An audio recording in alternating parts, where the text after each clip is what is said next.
Welcome to a new edition of the Neon Jazz Interview Series with Brooklyn-based pianist and composer Nick Sanders. This young jazz talent is making some waves in the world of music and jazz on Sunnyside Records, and a brilliant jazz pianist, Fred Hersch, is producing his records. He was born and raised in the jazz-rich New Orleans, graduated from the England Conservatory, and has the whole world ahead of him. During our interview, he opened up about his life behind the jazz keys and what is possibly in store for him, along with much, much more. Dig it, my friends. Hey, Joe. How's it going? Hey, man, good. I want to start off, first of all, by thanking you for taking a little time to talk with us. We really appreciate it. Oh, yeah, no, likewise. Thanks for reaching out, and glad you're doing this. I'm going to go ahead and dive right in here with you. Your latest album, You Are a Creature. Talk to me a little bit about this album, how it's going, some of the creative energy that went into it, how you're promoting it. Yeah, so You Are a Creature is basically a collection of music that I had written over the past maybe like a year and a half or so. Yeah. I think it's a big step forward in terms of the trio's development. From the first album, our first record was called Nameless Neighbors, and that was released in 2012. So it's been about 2.5 years or so since then, and during that time, Henry Fraser, who plays bass, and Connor Baker is the drummer, they were living in Boston because I met them in Boston. And then I moved to New York shortly after graduating from New England Conservatory, and I got signed to Sunnyside Records, so I moved to New York. That was one of the main reasons why. And then they also moved shortly after, and so it's been really great to be kind of in a new musical environment, I think. Yeah. And we've also, we've been doing our, I'm doing my music with the trio, but we're also involved in other projects as well. So we're even in certain bands, like the trio is the rhythm section for other groups. So it's interesting to play. I'm still playing with Henry and Connor, but not in the same setting as I would be with my music. Sure. That's kind of the crash course, I guess. But yeah, no, I mean, I think that in terms of each musician, I think that just the level of maturity is much higher. If you listen to our first album as opposed to You Are a Creature, like for instance, Connor's drumming is just a whole different. It's completely different. He's using a whole kind of new sound world, which I think really lent.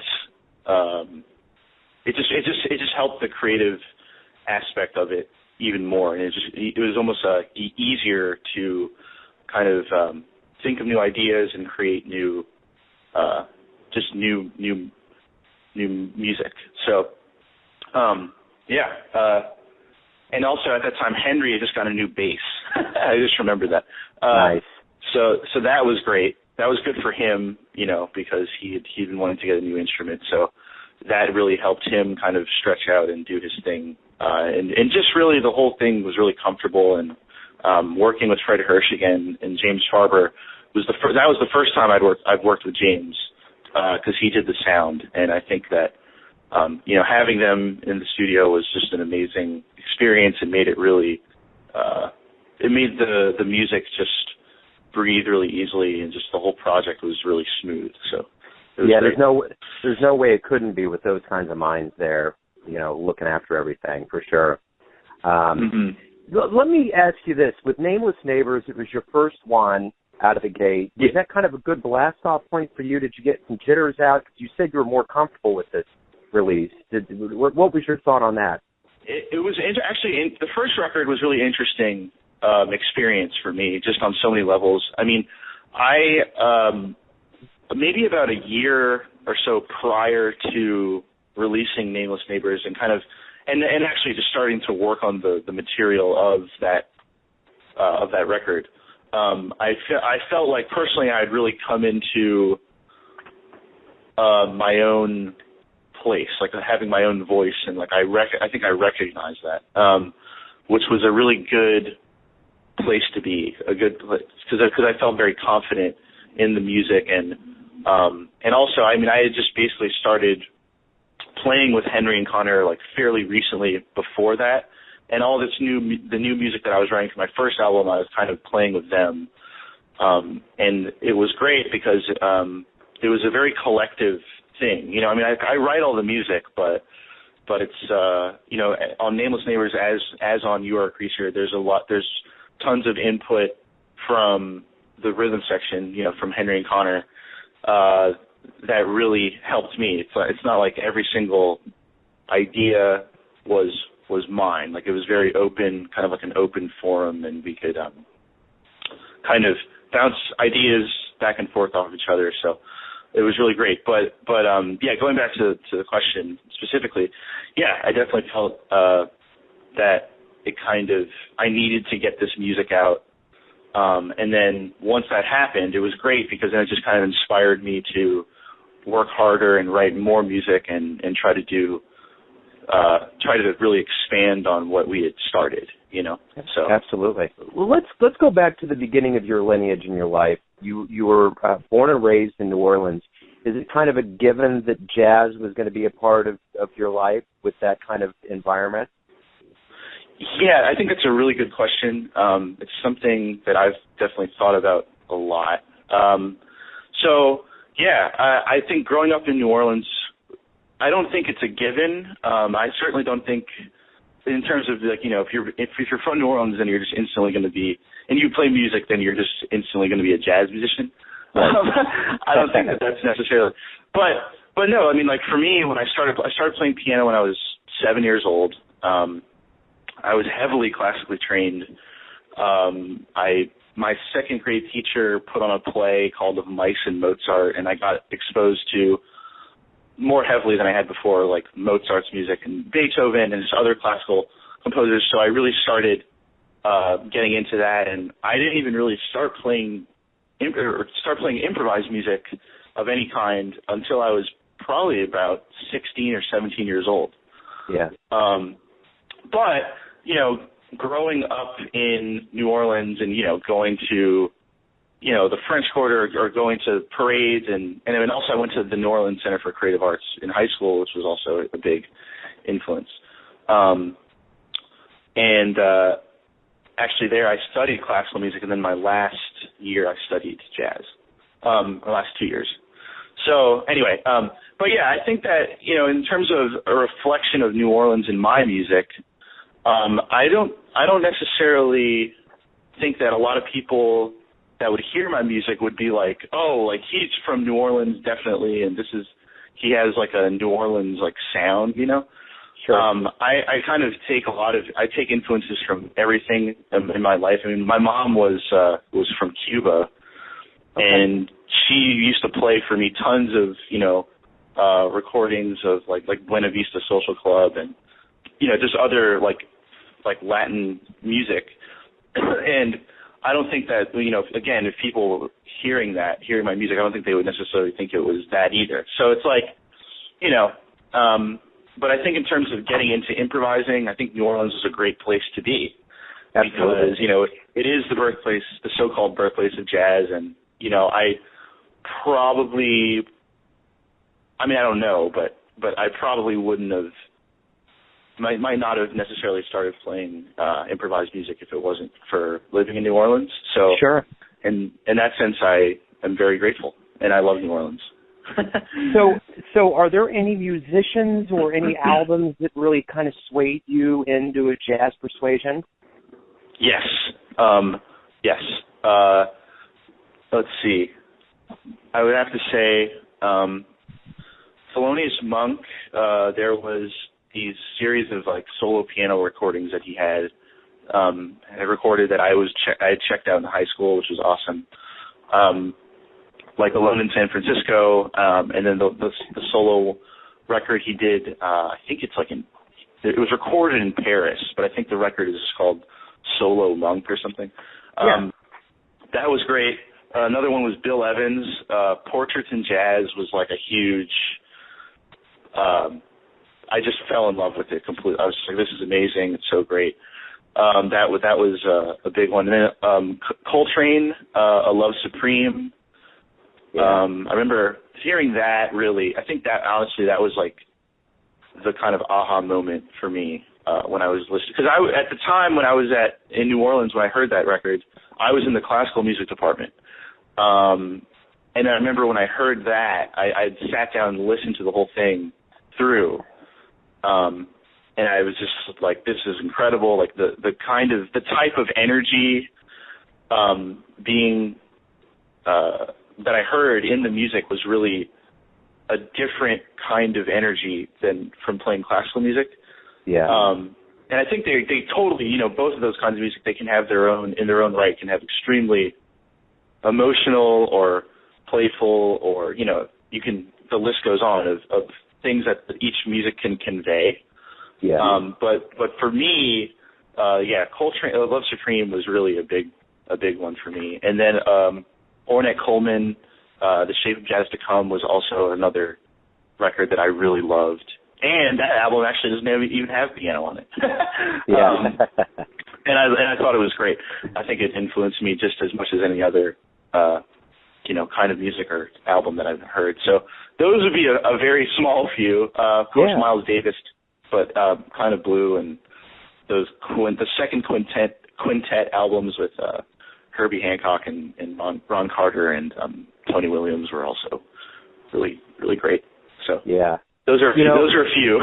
Yeah, no, those are very, very pivotal and instrumental. Sometimes I wish Coltrane could have stuck around, not only to see where his music would have gone, but I think he needs to understand that album has moved so many people, especially musicians, in profound ways. And I hope that he did understand that, because it was huge, for sure. Yeah, I hope so, too. Yeah, without a doubt. So, talk to me about your time at the New England Conservatory. That had to be a huge growth period for you. Yes, it was amazingly huge. It was great. I loved NEC. NEC was like a huge part of my life. And even, I just graduated only, about 2 to 3 years ago, so it's still like I feel kind of fresh out of school still sometimes, a little bit. But, because up until that point, it's like now I live on my own, and like I have to like pay my own rent, and like, I'm out of school. It's like, whoa, it's crazy. Yeah. But it's great. I love being out of school. But anyway, NEC. NEC was great. When I got there, well, actually, but let me just say this. The main thing I loved about NEC, or at least when I was there, is that they were so open about the direction that I chose. Whatever direction anyone wants to go in, you can do that there. There's no like necessarily like strict curriculum structure. It's like, for instance, like you have to learn like 150 standards, and it has to be these standards, and like you have to play them this way, and like it has to be in this, and you have to play them in these keys. It's like not that at all. Yeah. It's very much about exposing you to all different kinds of music. And I think that, like I was in the jazz department, but the school has an incredible classical department as well, and they have another department called Contemporary Improvisation, which is kind of like, there are people playing like Balkan brass music and like, I don't even know, like folk, like country inspired music. Like it was just like an amazing place where there's just, and also, man, I remember this one band in particular, Gorilla Toss, is like this crazy, like hardcore, like not almost like noise music, like face melting, like crazy rock music. But anyway, the point I'm driving home is, there's just so many influences there, and that was also great because I got to study with Danilo Perez. That was my first main teachers, Danilo Perez and Jerry Bergonzi, which was great. That's the other thing too about NEC that was so good is I could study with people that weren't just pianists. Like I studied with Cecil McBee, I studied with John McNeil, Jerry Bergonzi, and George Garzone just to name a few. And none of them are, their main instruments isn't piano, but I got so much out of that as well. Yeah. And then it was awesome because my senior year, Fred Hersch joined the faculty. Yeah. Which I thought was like, I freaked out because I remember growing up, I'd listened to Fred a bunch, and I've always loved Fred's playing for sure. I mean, I didn't get into Fred's stuff like until later, after high school. Yeah. But, and that goes too with like, you know, people like, I don't know, Brad Meldau and Jason Moran and, you know. But anyway, yeah, he came on the faculty my senior year, and it was amazing because at the time I was like, oh, like, I think it would be so amazing if I just found out he was joining the faculty. Like, oh, this is incredible. Yeah. So that really great. We really worked a lot on like my solo playing because I mean I think Fred is one of the greatest solo players. So like, yeah, it was just kind of an amazing experience. And then Jason Moran came on the faculty when I started my master's degree there. So I was studying with Jason and Fred, which couldn't have been a better, in my opinion, couldn't have been a better combination because there was such a great contrast in musical style. Yeah. But they both kind of contributed really interesting and like fresh ideas into my musical development and like musical world. So it was actually great. It was a great thing for me. And then I guess the whole thing with how I got signed to Sunnyside too is because I basically brought my trio that I've been playing with, and I played some of the music, you know, that we had been working on for Nameless Neighbors. We didn't even know that at the time, but it was just new music that I was working on. And Fred was, he was there, and he was like, man, like, you guys sound amazing. Like, you guys should record an album, and, like, I'll be your producer. And I was like, oh, okay, great. Like, yeah, absolutely. Yes. So, and then, you know, because of that, Fred presented that, he sent an email and said, hey, like, you should really listen to this. And if you like it, you know, tell me what you think. And so Sunnyside really, really dug it. And, thankfully, because Sunnyside, I was pitching the album to a bunch of different labels, but Sunnyside was my top, choice, I guess. Yeah. So I was really, really pleased that they liked it and signed me, so I could be able to make this music and let other people share it with people, you know. So do you think being a multiple-year winner of the Marion and UB Blake International Piano Award was a big step for you to get to that point, to sign on and kind of get a launching pad for your career? Yeah, I definitely think so. It's interesting with that. I don't even really, I don't think I realized how great of a thing that was at the time. I just kind of I came across it online or something, and I was like, oh, this is really cool. Like, I'm going to send in some stuff, and I did, and then I ended up getting the award, and it was awesome. Right on. And I think that just kind of served more, again, as just more inspiration to continue working really hard and like kind of giving me more, more, how do I say, like, not ammunition, but I guess more just like inner drive, you know, to keep working. So absolutely. So you've kind of bounced around. I mean, coming from New Orleans and coming up to the East Coast, do you like living in Brooklyn now? Yes, I do. And of course, there's cons. There's pros and cons to living in New York for sure. But yeah, I mean, obviously the pace of life here is completely different than in New Orleans. That's for sure. I mean, it's way larger than New Orleans as a city. I mean, just Brooklyn alone. I mean, just excluding Manhattan and Queens is huge. Brooklyn is huge. It's cold here. Yeah. That's another thing. Right now, I'm looking at my window right now, and there's snow everywhere. But yeah, no, living in Brooklyn has been great. I think that, living in New York in general has just been awesome. When I first moved here, it was a little tough because, I had to figure out a way to, pay my rent and stuff, which now what I do now is I teach private piano lessons to students, which is awesome. I love teaching. And so that's kind of what I'm doing on the side, aside from playing gigs and stuff. So, That's really great, actually, because I'm very fortunate, I think. At first I had to hustle a lot to kind of find people that are interested in taking lessons, but now that's like I'm in a good place now with that, and it's great because the schedule that I have allows me to have it's like pretty flexible, so it allows me a lot of time to like compose and practice, and it's just good.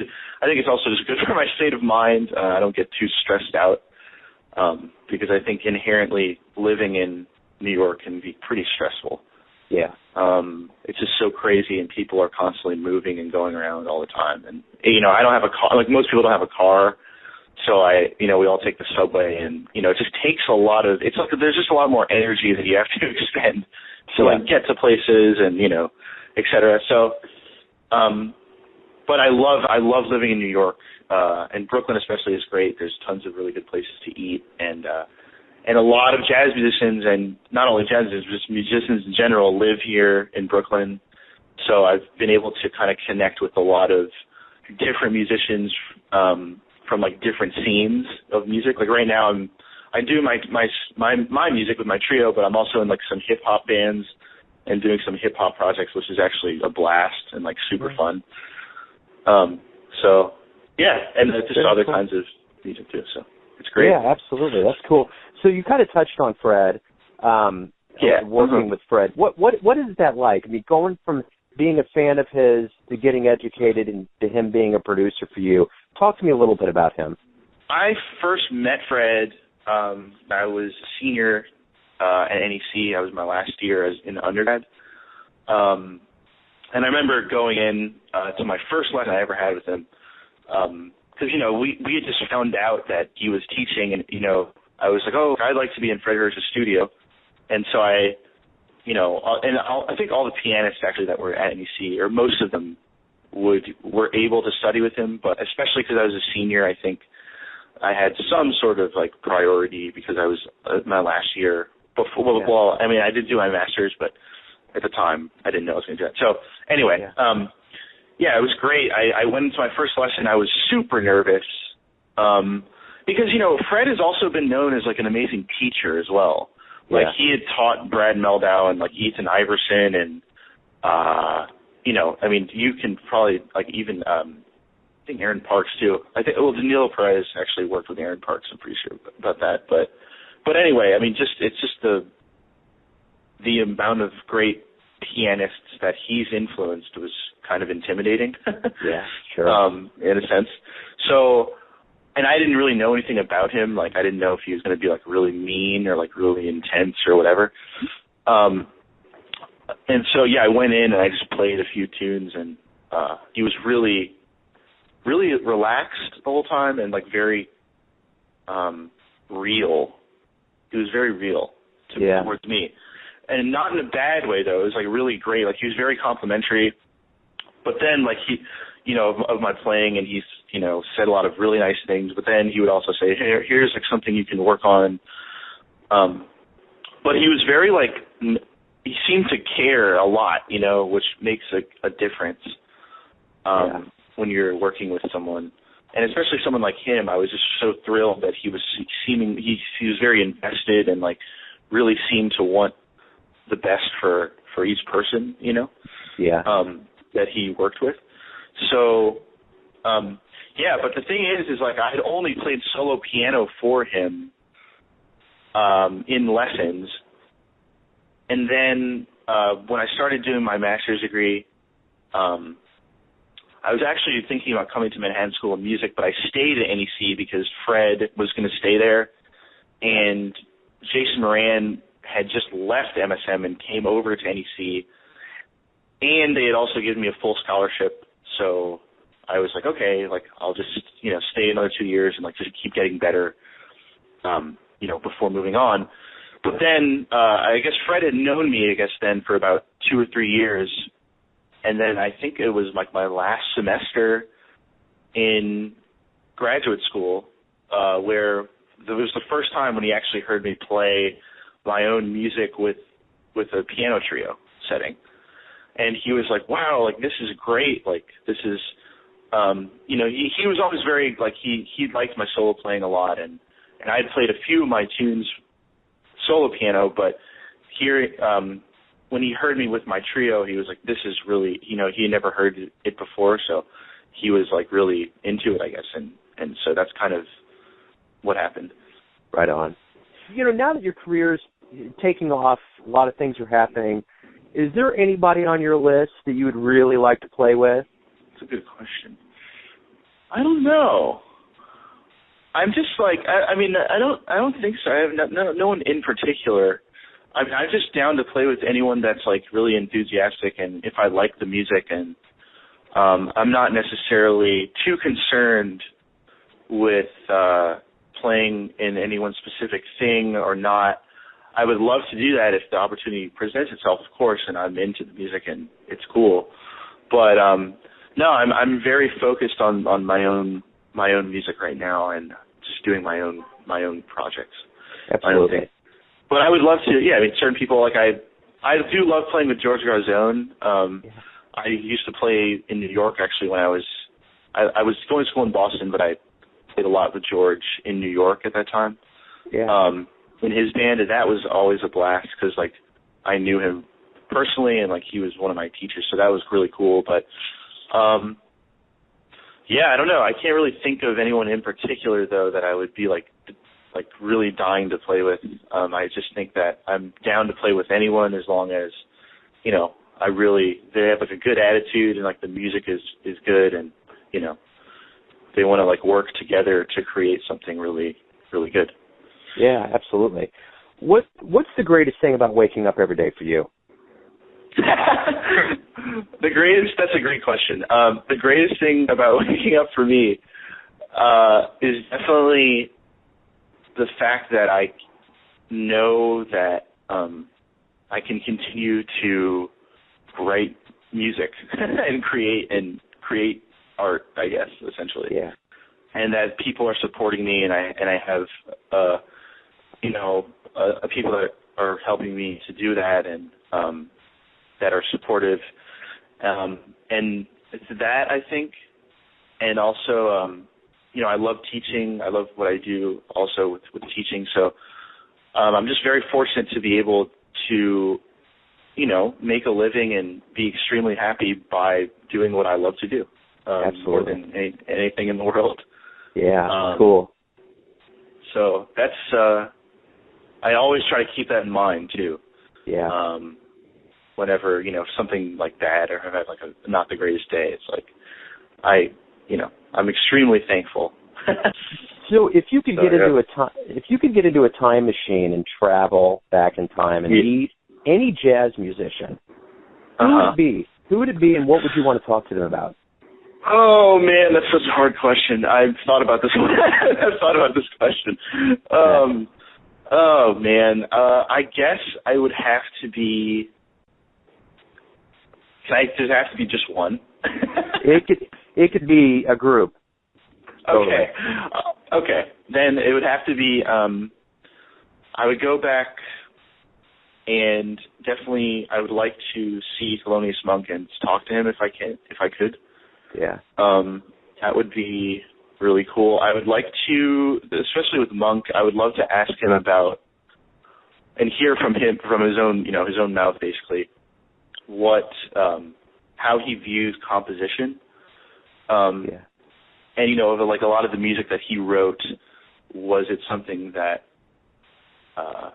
he like really thought about a lot, or did it just kind of one day he just sat down and just wrote out like Hackensack or Nutty or Crepuscule with Nelly, any of the Monk tunes basically. Yeah. Or like Panonica, whatever. I mean, you take your pick, but that would be something. And then I would just love to see him play solo. I would really like to see him play solo. That would be really great. Yeah. So I guess it would probably be Thelonious, ultimately be Monk, but then Bill Evans is arguably on the same place there too. Yeah. But I think with Bill, I actually did this really cool tribute to Bill Evans at Fairfield University about a year ago or so. And I think there's a lot of footage recorded footage actually of like some of Bill Evans' like rehearsals and stuff that I've seen, which is really interesting and cool. And there's just a ton of there's a lot of live footage of him playing too. But I would love to go back and talk with Bill Evans too about how how classical music actually influenced him. I think that in his own playing, there's a ton of like it comes across a lot of times very kind of impressionistic, especially with like the chord voicings and stuff. And not only that, I would love to talk to Bill Evans about kind of his own thoughts about how he developed his chordal language, just harmonically. I think he was like an extremely huge and instrumental part of advancing the harmonic palette of the piano. Yeah. And even if you listen to people like Herbie Hancock, like in the mid '60s, like he was using all of these new kind of voicings that I think he even at some point has stated that Bill Evans was like, the person who basically created this kind of language. Yeah. So, like chordal language, specifically harmonic and chordal language. So that would be something I would love to kind of ask Bill Evans about. Absolutely. Absolutely. That'd be cool. Yeah. Amazing. So let's say we catch up here in about 10 years and I basically say, man, it's been a while. What's been going on? What are you going to be happy to tell me?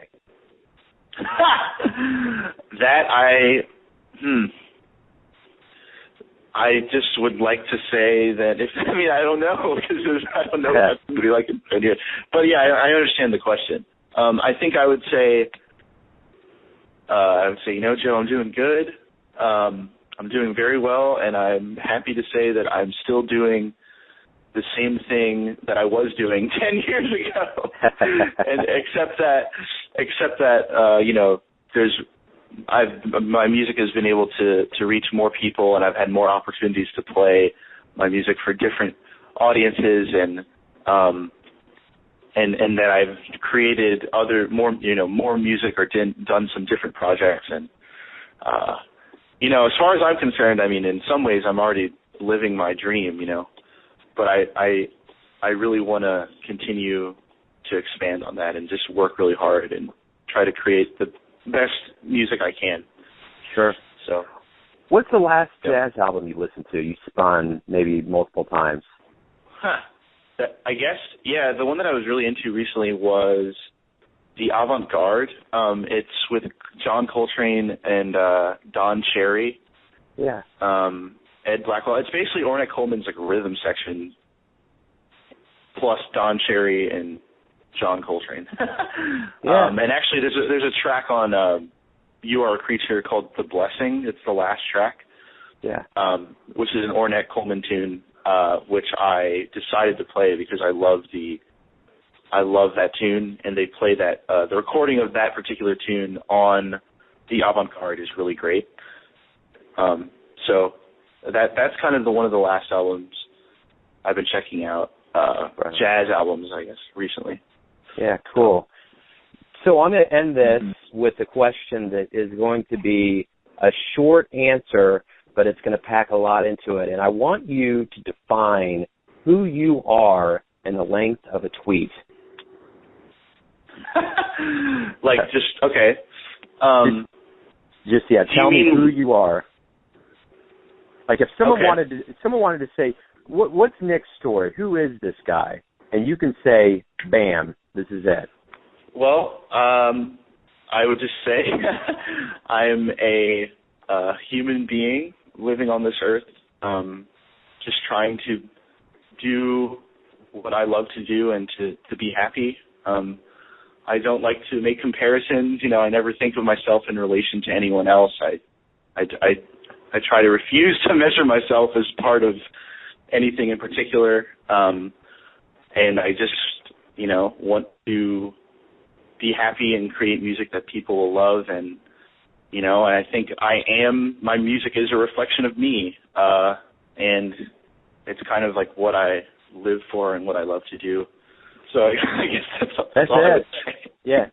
You nailed it, man. That's good. That's good stuff. Nick, man, it was a pleasure to speak with you. I love your music. Keep on keeping on, man. It's good stuff. Oh, Joe, thank you so much. Seriously, I deeply appreciate you having me and taking your time to do this. You're the man. So thanks a lot. Right on. Thanks for listening and tuning in to yet another Neon Jazz interview, where we give you a bit of insight into the finest players in New York, Kansas City, and spots all over America, giving fans all that jazz. And thanks to Nick for his music and valuable time to talk with us. If you want to hear more interviews, go to Famous Interviews with Joe Domino on the iTunes Store. And for all things Neon Jazz, you can always visit theneonjazz.blogspot.com. Until next time, enjoy the music, my friends.